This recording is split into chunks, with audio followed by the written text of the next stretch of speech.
the mess up factor is 100% guaranteed. You're going to screw it up.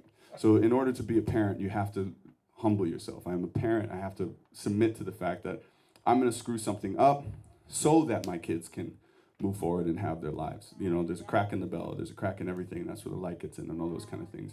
My dad, unfortunately, is, even though I have a good connection with my father, really strong connection with my father, I've spoken to him more on the phone than I have spent time with him in person. At some point, it feels like he's more a voice in my head, which is bizarre.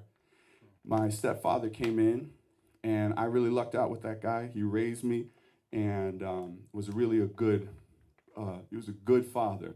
He was a stepfather who was raised in an abusive home. Statistically, I should have also been raised in an abusive home, which I was not. And I say this every time because I mean it. I wish I knew, besides him just making a decision, what it was that allowed him to not repeat the cycles of abuse.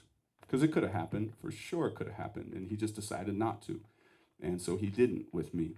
Finally, the final thing to say is, my friend, his father passed away when he was 10, thereabouts. And he said,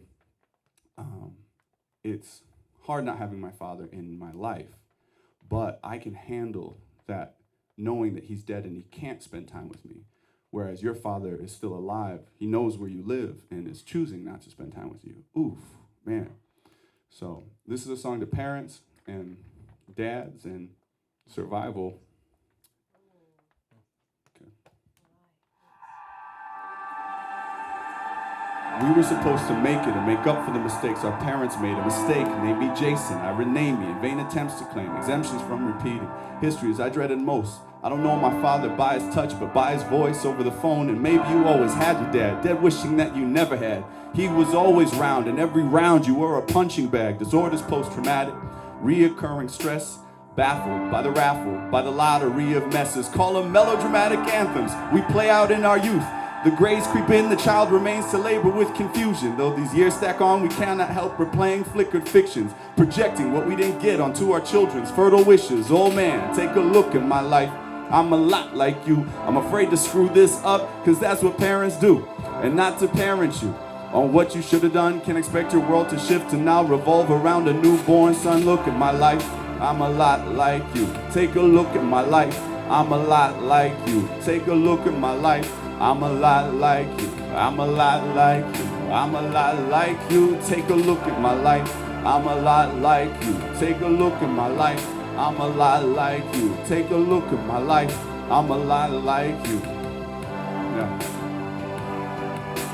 Mud told me the cut is clean if he's dead and gone completely, rather than that living death that calls you Sunday evening. Said once the breath of fog upon the mirror stops repeating, you can start your morning waking as you would from grieving. Point being, there's no easy path, no easy way around. In the house or out the home or in the buried ground. And we rage against our circumstance and push up from defeat. We're finding that strength is accepting the hands that are pulling us back on our feet. And all that hate that we confuse to Lord and mass above them doesn't change the fact, the only fact we're of them and we love them. And all that pain that we have felt from wounds we chose determined to blame them for forevermore was never theirs to burden. See, we are the ones to make it and make up for the mistakes of yesterday. Our future self informs us now to thread the path, to blind the way. Exemptions from repeating histories we dreaded most. That pain is real, those sufferings are self-inflicted ghosts. Take a look at my life, I'm a lot like you. Take a look at my life, I'm a lot like you. Take a look at my life, I'm a lot like you. Take a look at my life, I'm a lot like you. Take a look at my life, I'm a lot like you. Take a look at my life, I'm a lot like you. Take a look at my life, I'm a lot like you. I'm a lot like you. I'm a lot like you. Don't rattle yourself on what could have and should have been somebody else's inheritance. Isn't it lovely how we blame our parents when we are much younger for everything? Arrogance is a hard teacher for reaching inside of our psyche, demanding that we come to terms. Love it to hate it, to live it, to love it, to live, to love, to learn. Well, take a look at your life. Yeah. Like, take a look at your life. Like, if you got up this morning, take a look at your life. Like, if you can see the stars, look at my life. Take a look at your life. Take a look at my life. I'm a lot like you. I'm a lot like you. I'm a lot like you. Okay. I'm a lot like you. We are the ones to make it and make up for the mistakes of yesterday. Our future self informs us now to thread the path to blind the way. Exemptions from repeated histories we dreaded most. That pain is real, those sufferings are self-inflicted ghosts. Set. All right.